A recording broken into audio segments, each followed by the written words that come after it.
Hey everybody, welcome to day 5 of our 22 days of prayer. So glad that you could join us today. As we begin our time, take a few moments to reflect on the greatness of our God as we worship together.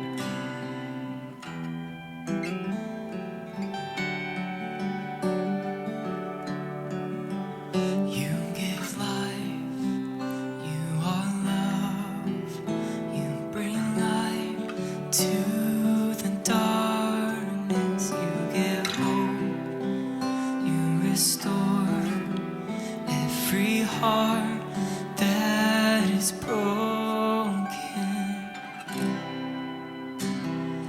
Great are you, Lord. It's your breath in our lungs, so we pour out our praise. We pour out our praise. It's your breath in our lungs.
Let's read the Lord's Prayer together.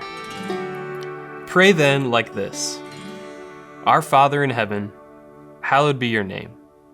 Your kingdom come, your will be done, on earth as it is in heaven. Give us this day our daily bread, and forgive us our debts, as we also have forgiven our debtors. And lead us not into temptation, but deliver us from evil. Have you ever used the phrase, "This place is like heaven on earth"? Maybe you've gone somewhere or had an experience where it brought you so much happiness that it felt almost heavenly. I know for me, two places that I think of is a day baseball game at Wrigley Field or a warm, sunny day at the beach. If I'm at either of those two places, it feels almost like a little slice of heaven. Well, these past few days, we've been looking at these phrases in the Lord's Prayer, "Your kingdom come and your will be done." And today, the words that we're looking at finish the sentence, "on earth as it is in heaven." That brings up a couple things that I want to share with you as we talk about prayer. Number one, our prayers and our lives should reflect the hope of heaven. And maybe you need this reminder today, and I know I do as well, that as Jesus followers, we have been given a promise. We have been given the promise of an eternity spent in heaven with our Creator, in His kingdom, where His will is always done. Think about that. His will always done.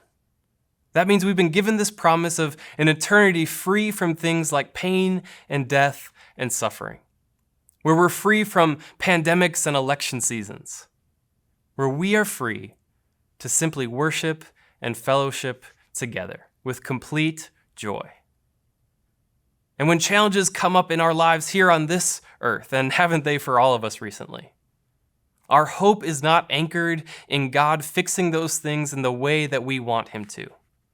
No, our hope is anchored in something far better, in the promise of what is to come, of a time where we get to spend with our Creator in perfect harmony.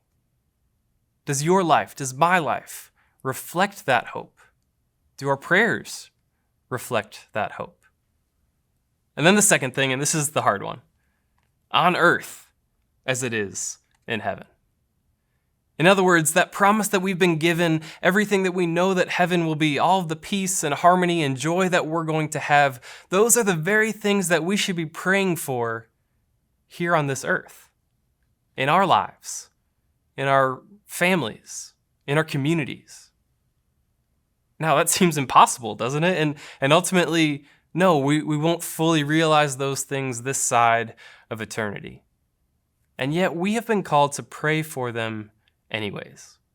And this is the tough part. Not only are we instructed to pray for those things, but we are instructed to pursue them every single day of our lives. That means in the choices that you and I make even today, in the everyday decisions that make up our lives, we have something to aim for. We have a target to shoot for things to be here as they are in heaven. In the way that I interact with my family, my coworkers, and my friends today, how can His will be done?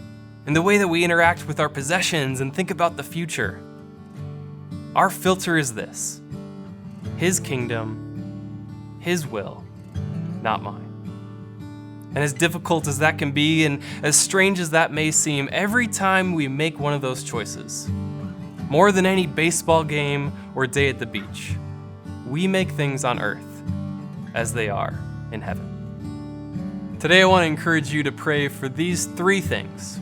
Number one, pray that God would help you put your hope in the promise of heaven. Number two, that God would bring His peace and healing to our world. And number three, that your choices will be a reflection of God's love to those around you.